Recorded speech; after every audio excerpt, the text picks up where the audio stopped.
Kita lanjutkan. Al-khalalu fi kullin minna haitsu yu'minu billahi wa la yuti amrah. Bahwa problem itu adalah pada setiap individu di antara kita. Masing-masing kita mengklaim diri yu'minu billah, beriman kepada Allah, wa la yuti'u amrahu, tetapi tidak mau taat kepadanya. Bisa jadi orang itu tidak taat, ada beberapa kemungkinan. Yang pertama, dia tidak tahu, sehingga mau taat itu ya gimana, wong nggak tahu. Nggak ngerti aturan Allah, baik dalam ibadah yang lebih detail, nggak ngerti. Kemudian dalam menghindari yang diharamkan juga sebagian nggak ngerti. Ya misalnya kalau kata Rasulullah yang beliau mengatakan bahwa masalah urusan tidur aja dah, posisi tidur, ternyata ada posisi tidur yang mazmum, yang dicela. Jadi dikatakan sebagai posisi tidurnya ahlun nar. Ketika Rasulullah mengatakan kepada Abu Dzar, ya Junaidib, ya, beliau mengatakan bahwa beliau itu tidur dalam kondisi tengkurap, kemudian disenggol sama Rasulullah dengan kakinya. Ya. Dan Rasulullah mengatakan, ya Junaidib, inna dij'atu ahlin nar. Junaidib ini adalah tidurnya penduduk neraka yang model begini. Ini berarti kan celaan. Tapi kira-kira ya begini berapa banyak orang yang tahu. Ya, dikatakan setidaknya itu adalah makruh. Ya kecuali kalau orang dalam posisi memang boyoknya sakit. Kalau dia terlentang malah kena udunan.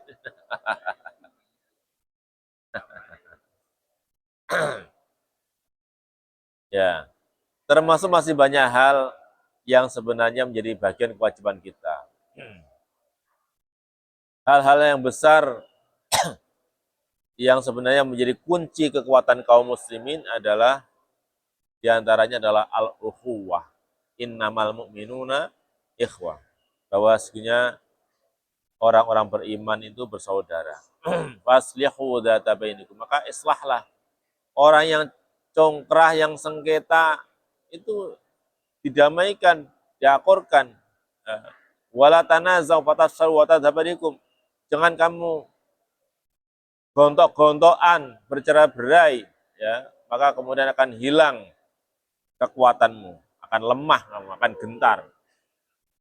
Ya, ini kan berarti hal yang sangat substansial, karena masalah saat ini kaum muslim menjadi kaum yang lost power. Artinya kekuatannya hilang gara-gara banyak permasalahan internal. Ya siapa yang ngurus begini?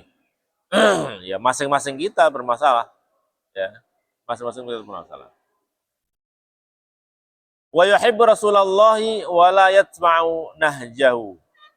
Mengklaim diri cinta kepada Rasulullah SAW, tetapi tidak mengikuti metode berislamnya Nabi, metode hidupnya Rasulullah SAW. Ya. Walaupun mungkin banyak baca sholawat, tapi itu hanya merupakan komitmen mulut yang tidak mewujud dalam tingkah dan perilaku. Ini satu sisi bersolawat itu bagus tentu saja, ya. Karena Nabi mengatakan, man shalla alayya salatan sallallahu alaihi biha asran. Barang siapa yang bersolawat kepadaku satu kali solawat, maka Allah akan bersolawat kepadanya, ya, memberikan rahmat kepadanya 10 kali. Ya. Itu kan luar biasa sebenarnya. Langsung direspon oleh Allah. Tapi masalahnya kemudian ketika itu hanya merupakan ucapan mulut yang nggak sampai kepada hati, nggak sampai kesadaran. Padahal umumnya orang mencintai itu mesti mengikuti. Ya. Logikanya orang mencintai itu mesti mengikuti. Kalau orang mengklaim mencintai itu tapi nggak mengikuti, itu klaim kosong. Ya, klaim kosong, apalagi melawan. Ya, melawan. Aku kagum sama Ustadz itu, ya, seneng sama Ustadz itu. Nah, pada pas Ustadz ngomong kon, ya, kon ngalor dia ngidul, ya, itu tidak mungkin. Tanpa disadari jilat itu kalau orang-orang yang mengagumi K-pop itu apa yang dilakukan? Ya, ya, ikuti. Dulu waktu kita kecil, saya masih ingat betul itu ketika saya di SMA Aliyah. Zaman terkenalnya Michael Jackson. Apa itu? Kliwir. Itu panjang nih, puter ini. Belakang disisakan, ya. Ini kliwirnya. Hampir semua anak ya kan. Kunci di belakang itu gak sih? Hampir. Ya. Saya itu Aliyah itu. Itu. Jadi ada namanya perilaku Rasul yang sifatnya jibiliyah. Ada yang sifatnya itu adalah memang itu sudah menjadi kebutuhan dasar manusia, bukan sebuah metode. Ya. Yang misalnya Rasul minum pakai air, ya itu kan namanya itu kebutuhan. Orang kok minum air putih itu sunnah aja enggak? Ya itu namanya jibiliyah. Kemudian Nabi pakai sandal, ya bang. Nabi kemudian juga misalnya makan, Nabi bernafas misalnya, itu kan sifatnya hal yang jibiliyah. Cuman bagaimana kalau pakai baju? Baju itu satu sisi kebutuhan manusia, orang primitif pun juga ingin pakai baju, minimal kotekan sebagainya. Tapi ada bagian tertentu yang kemudian itu memang oleh syariat itu diatur, yaitu menutup aurat. Kalau berarti menutup auratnya itu jelas-jelas itu adalah hukum, ya, karena diikuti dengan pernyataan. Tapi bagaimana dengan warna baju, kemudian model baju? Ada dua makna, ada dua orang yang ada dua macam pemahaman dalam menalar itu. Pertama, orang yang mengatakan karena baju, Nabi itu pakai jubah, ya kita kalau mau ikut Nabi ya pakai jubah. Asalkan orang itu niatnya itu mencintai Nabi, gak ada masalah. Tapi yang bermasalah jangan sampai kemudian menyalahkan. Kalau berarti nggak pakai jubah nanti bid'ah atau nggak nyunah, itu bahaya. Ya, itu ya begitu. Nah itu nanti, nanti karena itu nanti akan berebetannya akan panjang itu nanti. Ya, Nabi naik onta, nanti naik mobil nggak boleh. Ya, ada yang bahwa itu sebagai misalnya kalau orang pengen mencintai Nabi, saya pengen ya nggak apa-apa sih, ya. Tapi jangan sampai kemudian itu juga nanti mengatakan bahwa yang lainnya jadi tidak nyunah. Karena ada orang yang menangkap zahirnya, ada juga yang menangkap substansinya. Ada yang mengatakan, loh, Nabi itu pakai jubah. Sebelum Nabi pakai jubah itu memang orang Arab memang begitu. Ya, jubah itu bukan sesuatu yang baru ada ketika Nabi pakai, bukan. Tapi sudah ada sebelum Nabi masih kecil, Nabi belum lahir, ya orang sana sudah pakai jubah, itu sudah. Nah, serban itu sudah pakai imamah sudah begitu memang. Ya, bukan berarti kemudian pakai jubah itu menjadi sunnah yang baru ada ketika Nabi diangkat sebagai Rasul, enggak. Karena itulah maka misalnya kalau Syekh Muhammad bin Alwi Al-Maliki mengatakan, kalau nggak keliru ya, beliau mengatakan maka berarti apa? Nabi itu sedang memakai sesuatu yang ada pada kaumnya. Pada kaumnya begitu ya, beliau Nabi begitu. Ya. Termasuk Nabi manjangkan rambut sampai segitu. Ya memang umumnya begitu. Khalid bin Walid itu kalau pas ketika Fatu Makkah beliau rambutnya malah dikepang. Ya, itu wajar saat itu, ya. Dan nggak ada masalah karena kalau wanita kan ditutup, ya, kalau laki-laki buka dikepang. Lah, ya itu ada yang ada pada kaumnya ya seperti itu. Nabi sampai segini. Nah, maka dari itu kesimpulan yang modal dua ini, barang siapa kemudian berpakaian sesuai dengan pakaian kaumnya selama itu menutupi aurat, maka itu berarti sudah mengikuti Nabi. Ya, yang diikuti adalah tadi konsistennya untuk mengikuti apa yang ada di kaumnya. Itu. Jadi kalau orang Indonesia pakai batik, pakai anu, ya wajar aja. Ya, cuma kaumnya begitu. Ya, kayak ya sarung ini kan kalau saya bilang pakai sarung begini itu pakainya model wanita. Kalau di Yaman model pakai begini,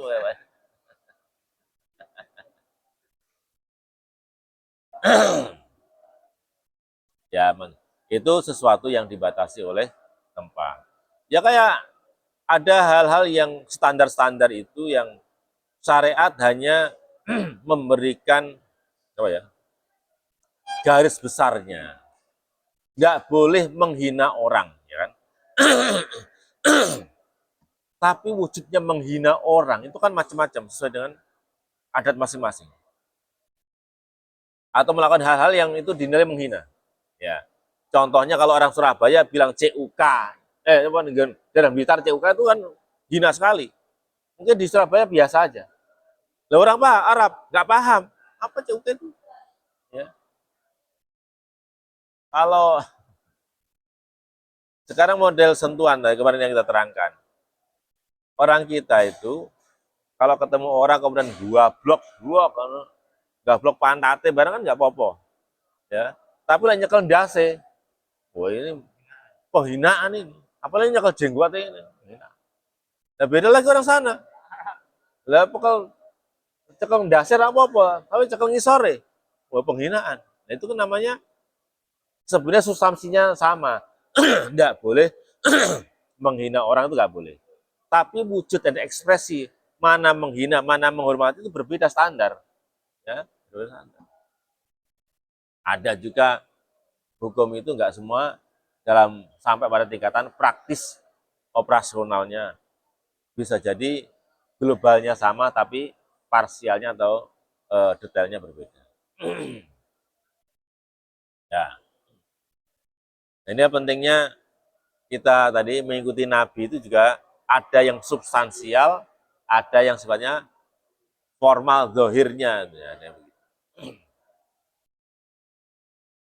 Termasuk pakai tongkat. Kalau memang ekspresinya saya ikuti Nabi, ya nggak masalah. Ya nggak masalahnya. Seneng tok itu sudah benar, ya seneng tok itu sudah bagus.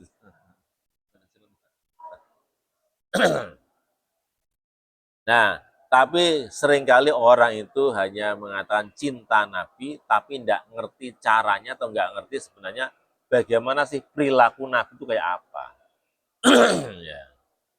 Satu sih baguslah untuk misalnya saudara kita atau orang-orang yang kemudian sering bertibaan, kemudian mencolot ad-dibaiyah, al-barzanjiyah, bagus. Itu lebih bagus lagi kalau diikuti dengan membaca semua kitab-kitab hadis, ya, semua dibaca. Saya mengekspresikan rasa cinta tadi yang tiap minggu atau tiap pekan baca pujian kepada Nabi itu ada apa namanya? Ada ladang implementasinya. Termasuk yang sering nggak sering baca ya. Kalau namanya baca hadis ya tetap harus walaupun nggak baca Barzanji nggak baca. Wa yuridul jannata wa las'alaha sa'yaha. Dan dia menginginkan untuk mendapatkan surga, tetapi tidak berupaya dan menempuh jalan untuk menuju surga. Pengennya masuk surga, tapi kemudian yang ditempuh bukan jalan menuju surga. Pengennya ke Jakarta, dari Surabaya pengen ke Jakarta, tapi melayunya ngetan. Ya mau ketemu, ya, tak ketemu. Melayunya ngidul, ketemu di Malang. Ya, Tapi betapa banyak orang seperti itu, pengen masuk surga, mungkin haji, tapi kemudian dari korupsi. Ya, ternyata itu hanya untuk menutupi, tujuan bukan haji. Kemudian saelek-elek uang, saya tawari, awakmu pengen masuk surga enggak? Mbok maling pun mesti pengen masuk surga, ya kan? Mbok rampok pun pengen masuk lebus warga. Ya. Tapi pada saat yang sama dia masih melakukan hal yang berlawanan dengan jalan menuju surga. Dulu orang dalam kalau kita ngaji balaghah itu seringkali ada namanya ya tasbih ya.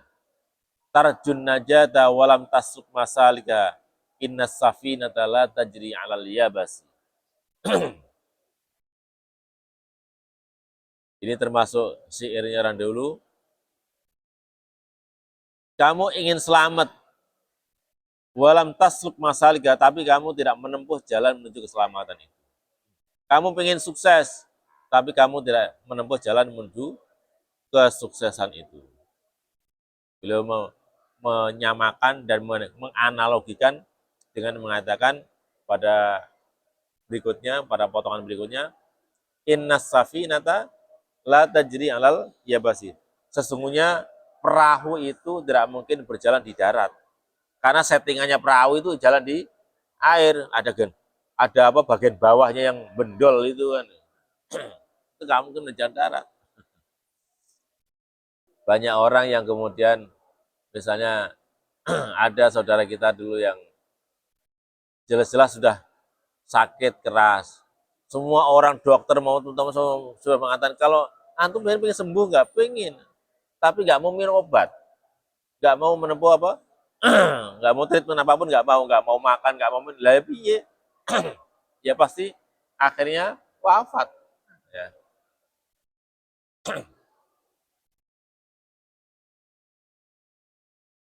Masya Allah.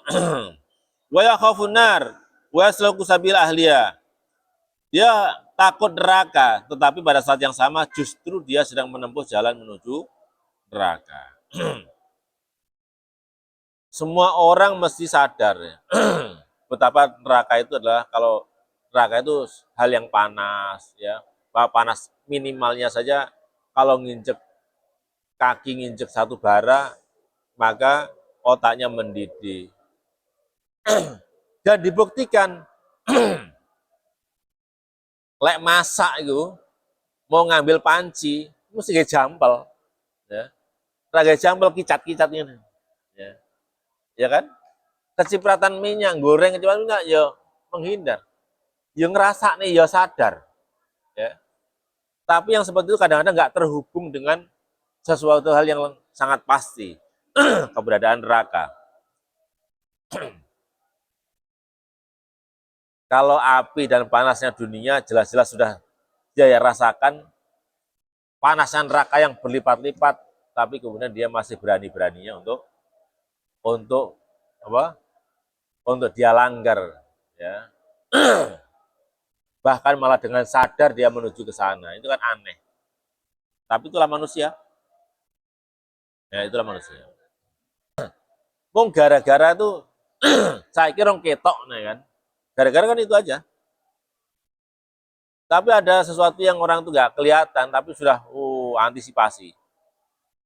Ya saat inilah orang kalau coba lihat betapa orang itu punya harapan yang besar. Kalau masalah duniawi misalnya, kalau itu menjanjikan kebahagiaan itu betapa orang punya harapan besar, mampu mengorbankan banyak hal. Ya, kayak orang kemarin investasi apa? Batu bara. Oh, terus diomongin kalau ini apa? Ini batu bara itu menjanjikan per bulannya dapat 10%. Nah, ini bank itu obligasi itu baru setahun itu 6% tuh, berapa persen? Notok-notoknya 6,5%. Ini mau per bulan janjikan 10%.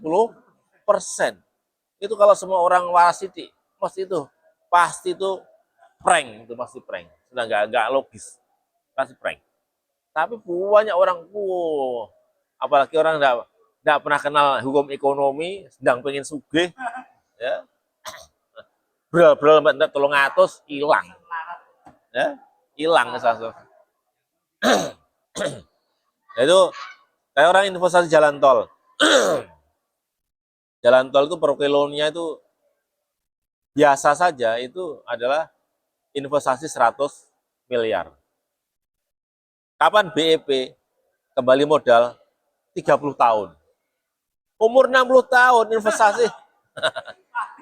Ya, BEP 30 tahun lagi, saya optimis ya. Ya, optimis. Ya, tapi kenapa? Walaupun begitu, walaupun itu mungkin jaraknya sekian tahun, tapi kan ada harapan duniawi orang itu mampu mau menginvestasikan uang segitu. Tapi untuk akhirat karena nggak ketok, ya.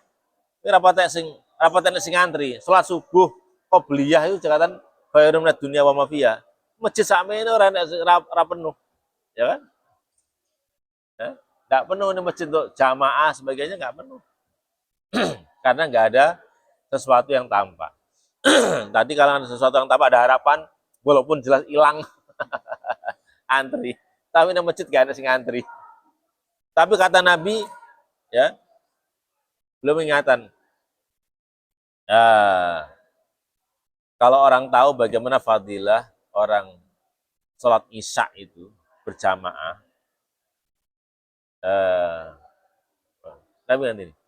Kalau anak arokan saminan, andai kan di waktu sholat itu kemudian ada makanan, ada ada makanan, ada tulang yang ada masih ada sisa-sisa dagingnya itu dimasak, ya orang pasti akan datang walau habwan, walaupun dia merangkak, pada akan datang.